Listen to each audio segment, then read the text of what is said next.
Great. So we are back. And so the first section we did was, talking about your journey in life. Maybe you can just, you were talking about, you started off with the flight training in the sense of cabin crew, and then you moved on to Perfect Relations. Public relations. Yes. Okay, how was that? So Perfect Relations was the biggest PR company that I joined. It was the largest company in Asia. I learned a lot, so that's why one lesson here I'd like the viewers, especially the youngsters, to learn from this is your learning never goes wasted.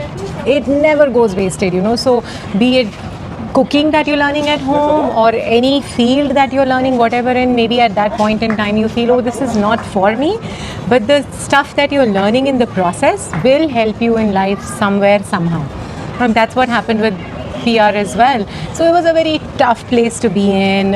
Learned a lot, got heat stroke many times because we had to go for media rounds, in the middle of the heat, press release, go to the journalist, sir, please, ma'am, please, this, that. Because we were like the youngsters, our seniors just sent us with a bunch of press releases to all these Times of India, Hindustan Times and all of that. But unless you're out in the field, you don't learn, right? So learned that. I managed Alicia Chennai. Made in India. Yes, made in India. So her entire album had come out, which my senior just said, okay, why don't you take care of it? Yeah. So I went to Chandigarh, I went to Lucknow, I went to Delhi, different stores promoting it, and learned the ropes of how it's handled. So Virgin Records were our clients, and Alicia Chennai was their client, and so it was like managing a client's client, and and it was amazing. All the press releases. There was a news article written on me. It was funny because in Chandigarh Tribune they wrote that, oh, while Alicia Chennai made whatever impact, her tall and towering secretary, and I'm like, no, I was a media manager, I wasn't a secretary. I was so mad, but everybody was smiling when I came back in the office. And they're like, oh, you got an article written on you and all. So I guess that's where the whole media thing, attraction started. You're quite good at marketing as well, I've seen. Yes, that again I've learned through various businesses that I've done. So I just landed up after this PR thing into opening a placement company called Stepping Stones. Right. And I had no experience in that. Somebody offered, oh, you don't want to do PR anymore, I have a space, you want to use it, office space. So I said, okay, what can I do? And then I said, okay, placements maybe, because I'm good at meeting companies, talking about things. And I had no idea about that. And I just jumped into it. And by God's grace, as I said, hardworking, right? I got some 100 people employed in those 3 years of running Stepping Stones. Nice. And I had a team of about 5-7 people till recession hit, and I had to close that down. And anyways, we had to move to Singapore. So it was like a nice closure, but that was a very satisfying business as well, because I remember a mom called me, from Punjab somewhere, and I'd gotten her son a job, and so she sent like this big mithai box for me, and she's like, "Beta, God bless you, and are you doing charity?" I said, no, I'm not doing charity, I get paid from the company that has hired your son. But because I didn't ever charge the candidates, they thought I was doing some kind of charity, which some companies charged. They would take a percentage of the salary of the candidate as well. I never did that as a rule. So, we always created a niche in whatever market I was in, whatever business. Somehow I carved a different niche for myself. I remember, meeting some senior HR executive, and he's saying, chalo, you also try your luck. Okay, these are the requirements we have. And he looked at me like a woman in this business. In that time, there were not too many women doing it. Okay. Yeah. In Nehru Place, they had these agencies every second door, and they would say, okay, leave your resume, fill this form, give 150 rupees and go.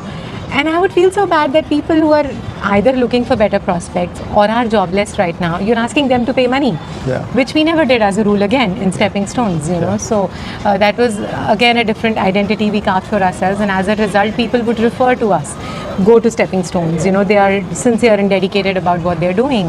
And we got clients and we got candidates, and the business flourished. Till of course recession hit, but that was again a huge learning curve for me as a business person, as an entrepreneur, as someone running a team, managing a whole full-fledged office. Lajpat Nagar basement, I love that space. And that Yeah. experience helped you to create further opportunities in whatever you did. Absolutely. In terms of setting up a team, etc. How did Dreamcatchers come about, and what's the background to that? So before Dreamcatchers, I also ran another business in Singapore called Shy Ventures. Shy Ventures. Yes. Yes, That's also so- your nickname. Yeah. Shy is my Yeah. nickname as Yeah. well, right? So that I did because I'd done fashion designing, Yeah. and this friend of mine who did fashion designing with me, every time I went back to Delhi from her factory, I would pick up clothes, and my friends were like, "You get such nice clothes. Why don't you start selling? Get it for us, this, that." And she encouraged me. She said, "Yeah, why don't you start?" Okay. And that's how it started, and ran that successfully for 3 years. Not too many people were doing that, so it was again a very niche market that time. This is 2007 or something I'm talking about. Yeah, 2006 to 2007 time frame. And then I realized, oh, now it's suddenly everybody's thing to do. So everyone started doing that, getting stuff from India, selling it here, exhibitions, and that's when I was like, okay, I can't do something that everybody is doing. Right. So I closed shop. And I love talking. I'm a people's person. I would organize parties in Costa Rica. We've been there 20 years. And we would do Diwali functions every year. So, during Diwali functions was like a college environment in Costa Rica. Yeah. Somebody is going here for rehearsal, somebody is going there, somebody is doing a play, somebody is doing a dance performance. Nice. And then it would just finish in that one function, right? That's when I realized that adults, corporate professionals, people who've passed out of school, college, don't have that platform. When you're in school, college, there are annual days and performances Right. happening. But after that, where is the platform? Right. Where do you perform? Right. How do you get that? Right. And that's how Dreamcatchers was initiated Nice. in 2011. So my first event was Love to Dance. It was a dance competition for women, and across age groups, across nationalities. We had some 7 to 9 different nationalities groups participate, and it was my first event. Nobody knew Shalima, nobody knew Dreamcatchers. It was a full house, DBS Art Center, 450 seats, got media coverage, radio, India Se covered us, MediaCorp covered us, Nice. and I was like, wow, Singapore so sweet, welcoming, encouraging of new entrepreneurs, and it's been 12 years now since that first event that I launched. And gradually over time, I realized that, okay, you can't just do online, because I, after that, started off as an online talent showcase company. Okay. Music Star Wars, Most Wanted Entertainer, Okay. open to the whole world. This was before COVID? Yeah. This Oh, is nice. 2011, 2012. We partnered with NUS, so did a nationwide talent hunt, Radio Masti, all of that. And people would come, participate, win cash prizes, and say tata bye bye. And I was like, just investing money. And I'm like, they're not coming back also, what is this? So that's when I realized that I need to do events. Because I can't keep investing money, right? In a business, after a certain period of time, you need to see money coming in as well. Yeah. And that started happening with the on-stage events that I started doing. All right. So I organized Bandwidth in 2013, 2016, partnered a lot with, D Ideas and Teamwork Productions, big companies like that, who would get stars from India. Harshdeep Kaur, Javed Ali, Yeah. Salim Suleiman, Farhan Akhtar, and we did nationwide talent hunt for them. And the artists from Singapore then got an opportunity to perform with these big artists at a platform like the Esplanade, with Harshdeep Kaur, with Javed Ali. And we were providing that platform to them. Nice. That's a great concept, actually. Yeah, so that's about the performing arts. And then I was like, okay, need to do something a little away from that under the Dreamcatchers banner. That's when Runway Mom was born. That was 2016, so I'd heard a lot about the pageants and competitive platforms, and I wanted to create a platform for women where they come, make lifetime memories, enjoy, so that's when Runway Mom was born. Okay. So that's a platform for women to walk the fashion ramp irrespective of height, size, nationality, age. So we've had 25-year-old to 75-year-old walk the fashion ramp, and because the USP is it's non-competitive, it's for you to walk the fashion ramp with your children, with your spouse, as a family, by yourself, and create lifetime memories. The environment was so positive and nice. Everybody was encouraging each other, and amazing platform. 2016, right? So I did my season 1. You started calling me, so when is season 2? And I'm like, okay, I'm doing a season 2, all right, thank you for your blessings. And then now we are going to launch our season 7 On Feb Wow. 3rd, the day Dominoes is releasing in Carnival Cinema, we're going to Great. announce the launch of That's a season great. 7. That's a great segue. So Yeah. how did this move into movies and Acting. acting? Because you had till then you hadn't done acting. Though I have seen a lot of your reels and TikToks and Right, stuff like that. yeah. That's How also did that recent. transition happen? That's like some latent So, dream that was manifesting. Yeah, so I told you I wanted to be an actor since I was Yes. 5, right? And that finally came Yeah, to so I life. did a couple of projects in my 20s in India. And Delhi didn't have much of a scope, so I read news for In Noida channel. I did some entertainment shows as a VJ for In Noida channel. Did a couple of shows for Doordarshan as well that time. Nice. And that's it. That dream got buried, came to Singapore, lived the expat life, and then got into, Shy Ventures and then Dream Catchers and got busy catching other people's dreams. And then about 5-6 years back, I'd gone to watch a performance of a friend, and she's older than me. And then I said, "Oh, so there is no age to this." My dream. That's another thing. Yeah. So There's my a lot of dream ages in doesn't. this thing, Yeah. Because one thinks that, oh, acha, done, been there, done that, ho Right. gaya. No, like now the window's closed for me. Right, But right. no, if you want to do something in life, there is never a right or a wrong time. That's You a great can point. start any time. And that's what I realized 6 years back, that even I can do it. If she can do it, why can't I do it? That's when I enrolled for acting classes, started auditioning, got through Dastak, and I did my first performance there to an audience of I think they have 5 or 6 shows. 150 each time, audience numbers, and at Goodman Arts Center. So this was 2017, I think, and then again with them in 2018. And with HCAC, I did a couple of courses, performances there as well. That's when I realized, I said, I'm running a company called Dream Catchers, right? And I'm an actor myself. Let's put these two together, and that's when we launched Timeless Tales, our own theatre production. Okay. With another company called Arclight Productions, and ran that successfully. 5 sold out shows 2019, 5 sold out shows 2020, and very successful 7 short plays in English. These are all plays? Plays. Or like No, plays. These okay. were all plays, Okay. and full houses and all. And then came COVID. So, and the DNA in me doesn't allow me to just sit and do nothing.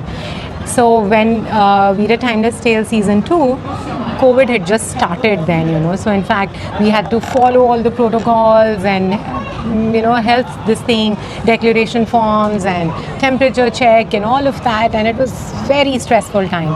And after that, then I did a course on zero budget filmmaking. Oh, nice. So I was like, okay, we have our lovely phones to shoot from, and zero budget filmmaking sounds nice to the ears as well, especially when you're not going to be earning for a year or so. That Yeah. time nobody knew, right, how Right. long COVID is going to Right. live. And so started shooting films at home with the phone. And luckily for me, my whole family is very talented. So I wrote the script. Himanshu, my husband, shot it. My daughters wrote a song here. The other one did some makeup, and started producing short films. Started with 1 minute, graduated to 4 minutes, 11 minutes, sent them out to film festivals. And because I always had a theme, mental health, domestic violence, something or the other which touched people's hearts. And then I realized that film is a medium which you can reach out to a wider audience, and it has a longer shelf life. Play, that time, that audience, instant gratification, done, finished. Films live longer. Even till date, some of my films people watch 3rd time, 4th time and things like that. And then I did another film for another production called Butterflies. And that got me the best actor from Calcutta Film Awards, which everybody says is not easy to get. Nice. So that was a big pat in the back. And But your role in all of this was acting, or acting, were you okay? acting. So for me, I'm not the director type. And also putting together like Yes, so the producer and the actor Okay. in all these films, except Butterflies, which was produced by someone else. Okay. It was Black Dabba Navya Productions. Okay. So in that, I was the actor. And Shilpa has this knack of writing the story for the actor. So it's not like she writes a story and then chooses her actors. So she specifically wrote that keeping me in mind.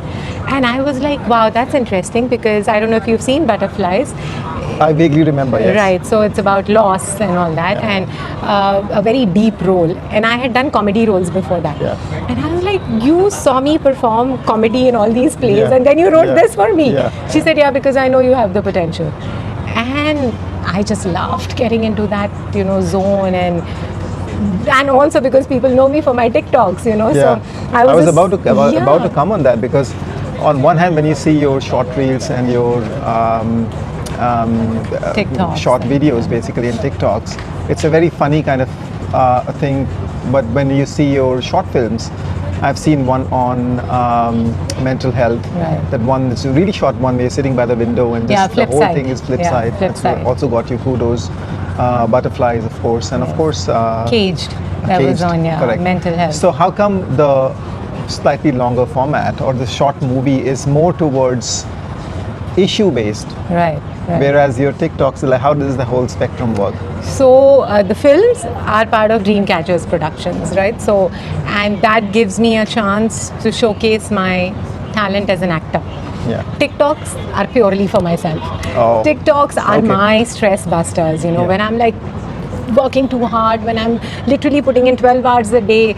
So just, to unwind before sleeping or before stepping out, I'm all ready. I'm like, quickly, let's make a TikTok. And the cute part is that during COVID, I would post a lot of those. I had a lot of time. Though I was still producing these films, giving a lot of interviews left, right, center on Zoom, because everybody was doing that, okay, talk about yourself, talk about your success story. Now that there's no work happening really, let's talk about what we've done so far. I would still take out time to make these TikToks, and then once you're making content, you want to post it as well. Yeah. So I would post it on my story. 3 days if I didn't post in a row, people would start asking me, everything's all right? I'm like, yeah, everything's fine. What happened? No, you're not posting TikToks. We're missing it. This is like our stress buster. After a long day, we watch this, feel happy, and go to sleep. Not one, two, but so many of them would inbox me and write that.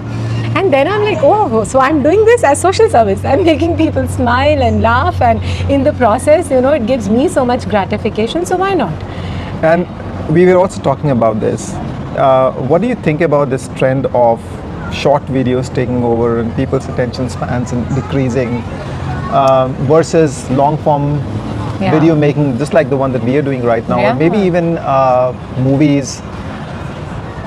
What's your take on that? Is that a good trend, or is that just a trend that we have to live with? Is that going to change from your perspective? Yeah, it's actually sad that the attention span of people has reduced drastically.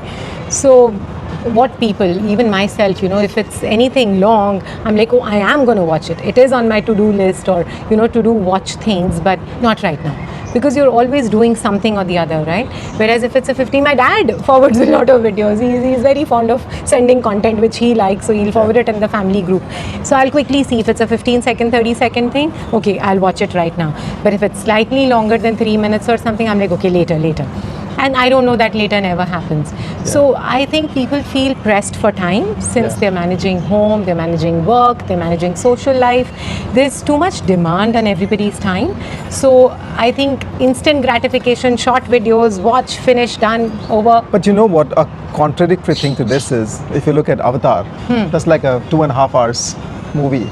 If you look at any of the OTT series, I mean, you start watching them, you can't stop. You get into binge watching throughout the night. Right. There are videos, and I love watching podcasts and to get inside the mind of achievers as well.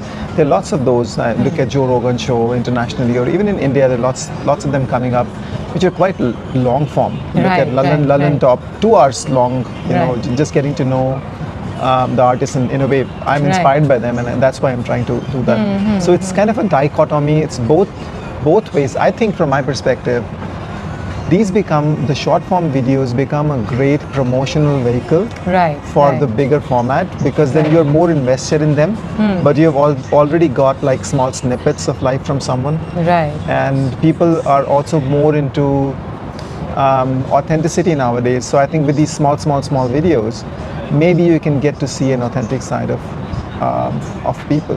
The other thing is, the format is so addictive. Like if I go into one of these platforms, just scroll, Yeah. half an hour of your life is gone. Yeah. So I've made a TikTok on that, that, oh, today I will be productive and this and that. I have such a long to-do list. I'll just quickly check one TikTok. Yeah. And 1 hour later, oh my God, where did that 1 hour go, right? And you're still scrolling, watching. So it is funny that, at one time we feel that, oh, we're so pressed for time, there is no time. And just the next second we get sucked into something and 1 hour goes by just consuming content, right? But having said that, again, the short form is easier for people because even with, say, a Kapil Sharma show, Yeah.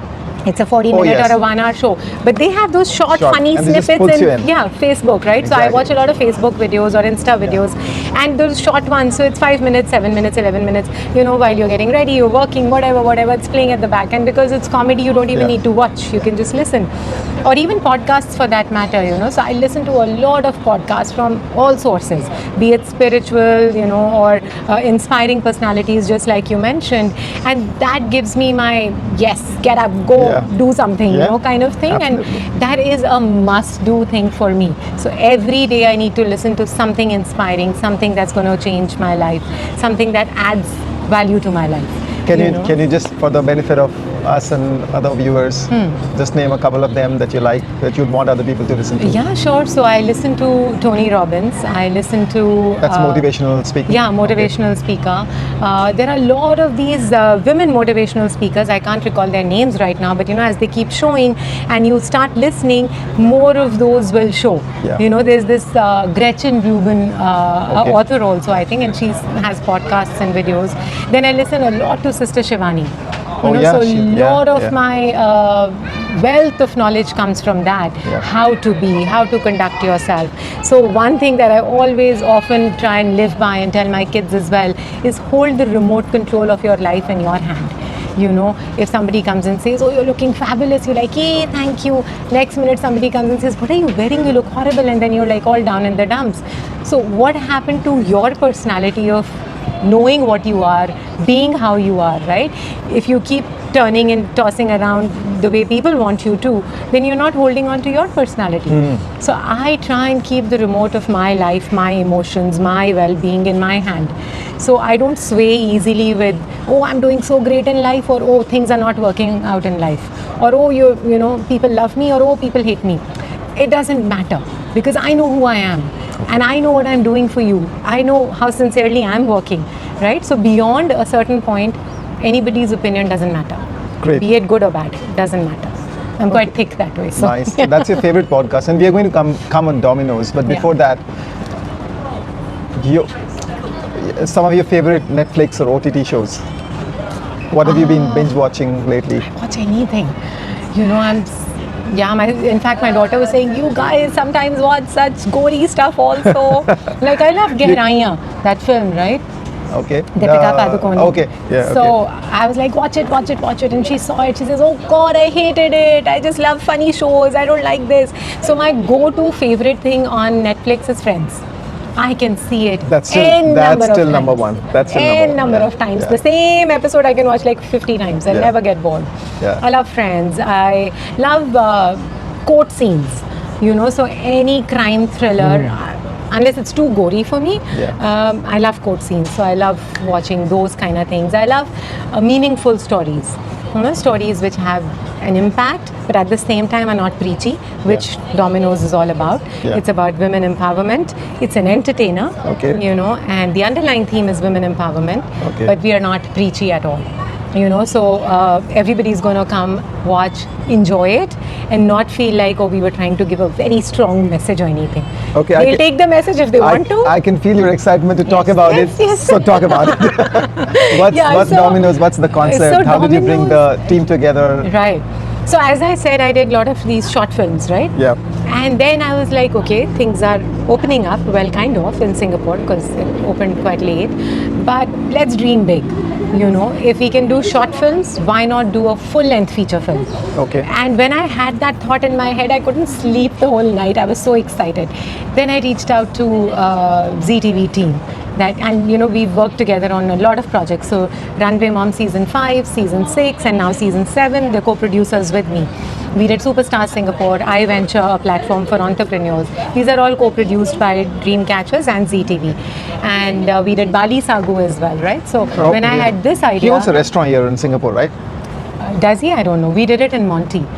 Okay. Yeah, so we did it there. And when I had this idea, I was like, I reached out to ZTV and I said, I have this idea and I want to make this full-length feature film and I want you aboard. And they're like, okay, sounds exciting, but we don't have a production house here. I said, no, don't worry, I'll manage all that. Okay, so we don't have experience in that. I said, don't worry, I'll manage all that. So they said, okay, so they got whatever permissions and all that they needed. And they came aboard as media partners. And then I started getting the team together, the writers, and who'll direct it. And then we had an audition in ZTV's office, and the directors chose the actors that they wanted according to the script. And slowly and gradually, it just started falling into place. It was like a big jigsaw which had to be arranged, and then the stories, the way they came in, had to be integrated to make it a full-length feature film. We started off with, okay, it'll be 90 minutes. But then the way it was going, it became 1 hour 55 minutes, which is finally going to showcase in Carnival. And it's been such an amazing learning journey. And I feel when your heart is in the right place, positive people get attracted to you. And when that happens, the team becomes phenomenal. And when the team becomes phenomenal, the product has to be good. Right? Because everybody is coming with pure good intentions. Everybody is putting in their 100%, sometimes even 110%. Because shoots and all are not easy things to do. How did you go about picking the right people? Were you the one who was coordinating the entire thing? So you were let's say the producer? Yes, okay. I am the producer. Okay. So Dreamcatchers has produced this, and so once I got my team together, once I had the writers on board, and then there was this master integration team. How did you find those people? I had some writers in my mind because I'd worked with Timeless Tales. We produced Timeless Tales, so we had some writers there, and they're known people, and I knew that what I had in mind, the concept I had in mind, they'll be able to deliver. And some people were absolutely new to me, but then I'm an open person like that, right? I was willing to take that chance that, okay, they have experience, they have worked, I haven't worked with them, I don't know about them, but a friend is recommended and referred. We met, kind of clicked, and that's that, and they came on board. So, once new people come on board, you don't have a history of working with them. There are obviously some challenges in getting to know that person, what clicks for them, what doesn't click for them, how much time do they need, how much time are you willing to give them? Because for me, there was a deadline in mind, right? But creative processes, putting a deadline sometimes becomes difficult. So, and people have their own thinking process to it, right? No, I can't do it in this much time. I need more time. Or let me sit and think. Let me wear the director's hat and sit and think. And as a producer, you're like, yeah, okay, I have the space, I have the venue, only this much time. So can you hurry up kind of thing? But it all came about so beautifully because, at the core of all of that was we are creating content. So instead of wasting our weekend sitting and watching Netflix or any other OTT platform, we are creating content to go onto these OTT platforms. Yeah. So that was the exciting part in the whole thing. Did you already have a plot in mind and then you asked the story writers to write a story, or? Yes, so I broadly had a plot in mind that I want this kind of content to go with this kind of content to go with that kind of content, and a little message to go this way and that way. And they did a fab job. They did a fab job of writing it. Then Malay is the screenplay and dialogue writer. He did a fab job of putting those stories into the dialogues and the screenplay. We have an integration team of Sanjeev Verma, Himanshu Motial, myself, Malay and Rajit. We all sat together, integrated all of that so seamlessly and beautifully that it's like a flowing, full story. It's not bits and pieces, right? So a lot of hard work went into it. I had this idea in my head in September 2021. I was about to ask, how long did it take? So 2021, when I was supposed to be on a break because I'd finished doing Superstar Singapore, Runway Mom Season 6 and Timeless Tales. 3 big projects during COVID in 2021. So Himanshu was like, that's it. Now you're taking a break. Last 3 months, you're taking a break. You're not doing anything. I was literally actually burnt out, a lot of work and a lot of protocols to follow for all of these because COVID was still going on. And I was like, yeah, absolutely. But mine doesn't rest like that, right? So I had this idea. When I had this idea, I got excited. So I started meeting people, and he's like, "You're at it again." I'm like, "No, I'm just meeting for a coffee. I'm just meeting this writer and just having coffee, just chilling, just talking about it," and started germinating from there. All the work before the shoot started happened by March. So September 21 to March 2022, everything was done. Then we started our shoot with all the rehearsals in place from March to April. 3rd April was our first shoot, and we wrapped it up on 31st October. So weekend to weekend to weekend, and it was like from 9 a.m. till 10 p.m. The next day again from 1 to 9 kind of thing. And how does that work with the equipment and stuff like that? Yeah, so we kept ordering more equipment. Our director of photography had his equipment. We ordered some more equipment. And when there's passion in the project, you don't mind investing money. Like you yourself, you were there, right? But as you're saying, you also learn in the process and go with the you flow. need this, you need that, you learn in the process. And this is a very different ball game. A full-length feature film from the short films we've made so far. And the quality of production, the way it's done. We have 90 plus people involved in this film. Wow. 90 plus people. If I actually start counting, it'll be about 95 to 98. But yeah, so that's the kind of involvement we've had from everyone. And the way people came about to help, office space we wanted, we were looking around. A very dear friend in Costa who said, "Okay, you can take my office." So and it's a gorgeous office. You'll see it in the film, overlooking the Marina Bay Sands and stuff. And for almost 5 weekends we shot there. Then for a party scene, I needed a huge venue, and my friend lives in a penthouse. So I was feeling awkward asking, and she said, "You need my space for anything, please go ahead." I said, "Are you sure?" She goes, "Yeah, what's the big deal? Like, please use it." And her house is stunning, okay? And so we did our party scene there. It looks beautiful. Another friend offered her house. We shot part of it there. So people are so generous and loving and forthcoming, with help and everything. I'm blessed. I'm blessed. Yeah. So great. So you found people, through your sources, through whatever you could cobble together. You were open-minded in terms of taking whoever was there. They just needed to have the talent. They just needed to bring their talent together. Organized this, pulled all this together, got a team of 90 people, took it across a few months, finished the movie. Quick snippet of what's the movie about. So it's as you see the poster, you'll figure out there are 4 women in it, right? Yeah. So it's a story of 4 women, how each one's life has a domino effect on the other.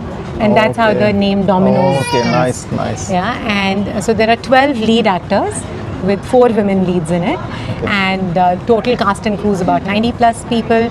Fascinating part is everybody is in this project for passion. They all have day jobs. They are working with banks. I was about to say that. They're working with banks. They're with Meta, different industries, school teacher, so many different backgrounds, right? And even our core production team. We had students from LaSalle, who hadn't done this before, the art direction of it and all. We have very dedicated school teacher who's the assistant director. Another very dear friend of mine, who's a choreographer, who's an assistant director. And so Sanjeev Verma has experience in this. So he gave classes and trained everyone. Himanshu knows the sound and everything. So the sound engineer was trained on the job. So everybody was willing to learn and contribute and have fun, and it was like a 3-legged stool. You learn, you have fun, and you contribute. And who doesn't like doing that? Everybody, I feel, I'm constantly learning. I'm a student of life. Today you teach me something, I'm learning something on Insta from my daughter, right? Like, how do you put a link on this? How do you do this? And then, she'll tell me something. I'm like, yeah, this I know. Oh, cool, mom. I'm like, yes, this I know. I'm doing marketing myself. I know things. I need to learn that as well. After having been a musician with original songs, I have maybe a couple of 100 followers. But back to the movie. So it's about the domino effect, and the protagonists are basically 4 women of different age groups, with different phases of their lives. Right. But it also has a message. Yes, it is. Tell me about the music of the film. Music. Yeah. So the original song, there's one original song in this. It's written and composed and produced and sung by Himanshu Motial. Okay. Great. And the entire background music is done by a professional back in India. Nice. Yeah. So we have like a, so when I'm saying 95, doesn't include the post production, which is like a huge team back in my India. God. So we have a person on sound, on Foley, on the background music, and then the entire editing team taking care of the color, DI. It's a huge project. It's a huge project. I mean, with so many people involved. You watch any movie and you go to the end titles and you see, my God, it takes like Keep hundreds scrolling, of people. scrolling. Yeah, it does. So that's it takes great a for you. village to make something like this, and I'm so blessed and fortunate that this whole thing came about. So it's like Almighty catching my dream and then sending His angels to help me do it. So that's how this is about. Like, see, you and I have known each other for so long, right? Yeah. But then the way this interview has come about is fascinating, Yeah. and we're sitting and talking about Dominoes. I didn't even imagine, right? That's the thing. But again, thank you for coming out and having a friendly conversation. When is Dominoes releasing? So we have a grand premiere on 3rd Feb at Carnival Cinemas. 6 p.m. is the red carpet event. So everybody's going to be in gowns and dressed well because why not, right? It's a local production, local artist. There's euphoria and excitement. So I tell everyone that, you'll see a Shah Rukh Khan and a Salman Khan anytime. But to see your people, your friends who you see in an NTUC and a Giant on the big screen, that's a different kick, isn't it? Absolutely. So Absolutely. 6 o'clock is the red carpet, 6:30 is the film, Carnival Cinemas, Golden Mile Tower, Beach Road, and Dominoes is the name, and 3rd Feb. So sometimes I feel like Ajay Devgan of that Drishyam, because I've been saying 3rd Feb ever since we decided on the date. So it's like even if you wake me up middle of the night, I'll be like 3rd Feb. Nice. And great. So we are all going to hopefully catch the show in theaters. Yes. But just bringing the conversation. And we are 2 weeks away and we are 60% sold out. It's a 1,000-seater hall. We have sold 600 tickets already. Amazing. Thank you, Singapore. Amazing. Yes. That's truly amazing because Singapore is this very, very small place with obviously limited audience. Yes. And again, I mean, that brings me to another question in terms of, you've obviously seen this trend worldwide about people not going to cinemas anymore. Right. What is it that you could think that the cinema owners or the filmmakers could do to get people to go to the theaters a little bit more? Yeah, so there are so many people even now who are probably traveling. Singapore, people travel a lot, right? And they are already asking, where else can we watch it? So I'm like, God willing, it will come on a nice OTT platform. But, the thrill of watching it with so many people around you enjoying the same thing at the same time is very different than when you can pause it, go get up, get a Coke, forget what was the last scene about, and then play again and watch it. So I don't know, there's the huge difference between watching it online on an OTT platform, at your own time and leisure, and watching it with the rest of the people, the energy in the hall, watching it with those people, that is missed out when you're watching it by yourself or maybe with your family at home. Even families don't sit together and watch content at home. People are watching whatever they want on their own laptops, right? What has happened according to you in the past couple of years that people have kind of reduced going to movies as much? Again, I would feel time. People feel pressed for time. They have many other commitments. They're traveling, they have a dinner invite, then they'll prefer a dinner invite over going to a movie. So, it's a choice they make. But the energy, the atmosphere, the fun of going with friends and then watching friends on the big screen, I think that's incomparable. You can't do that on OTT platform, right? Having said that, I do want to see my movie on an OTT platform, but after it's screened on a big screen, yes. Nice. And so speaking of movies again, who are a few of your favorite actors and favorite directors?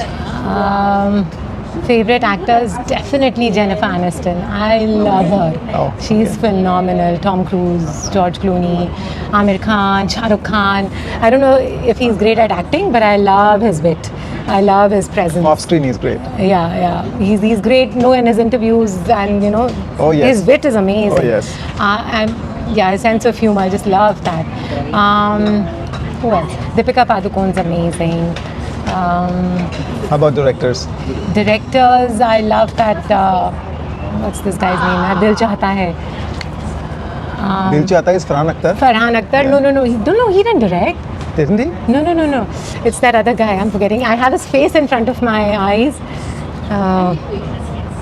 Has he done more movies? Yeah. I think he's the same. Oh, Dil Chahta Hai was the Farhan Akhtar, Zoya Akhtar. Dil Chahta Hai was Zoya Akhtar? No. No, I think that was Zindagi Na Milegi Dobara. That was Zoya. So Zoya Akhtar, of course, she did that Dil Dhadakne Do also, right? Dil Dhadakne Do. Yeah. The She's coming up with Gully a Boy. ZNMD female version also, Zoya Akhtar. Really? Yeah. Okay. So she has those 4 actresses signed up. Zoya Akhtar for sure. And then that guy had Forgetting his name. it's so sad. Got it. You remember the actors, you don't remember the directors. They're behind the You need scene. to plug that in later. Yeah, I know. You're drawing a blank. Yeah, All right. yeah. Okay. Yeah, so people who make fun movies, meaningful movies, I like that. You know, you're enjoying, like ZNMD I've seen like so many times. Yeah. Dil Chahta Hai I've seen so many times. 3 Idiots I've seen so many times. These are those films you never get bored of, Yeah. right? And so those kind of films, those kind of directors, actors, easygoing, fun. I don't like very gory stuff. I don't like action at all. Yeah, I don't like those kind of stuff. And moving to the last set of questions is, because you are in a company that promotes performing artists, what do you think is the future in terms of the music industry? What should musicians do, both in terms of recorded music as well as performing? Right. So performances, I guess, are back now. COVID is done and over with. So performances are happening and people are loving attending it. They're going housefulls.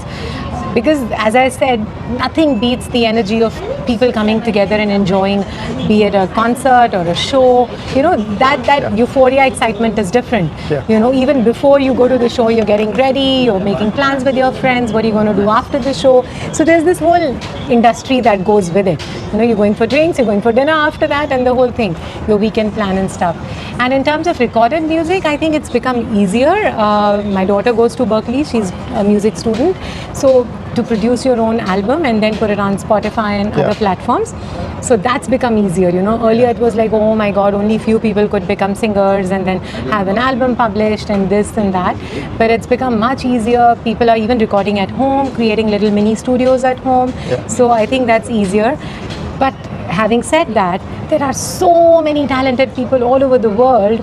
You can put your music there, but what makes it stand out and reach out to a bigger audience, that is still a mystery. Right. So that again I feel is a bit of luck, a bit of destiny.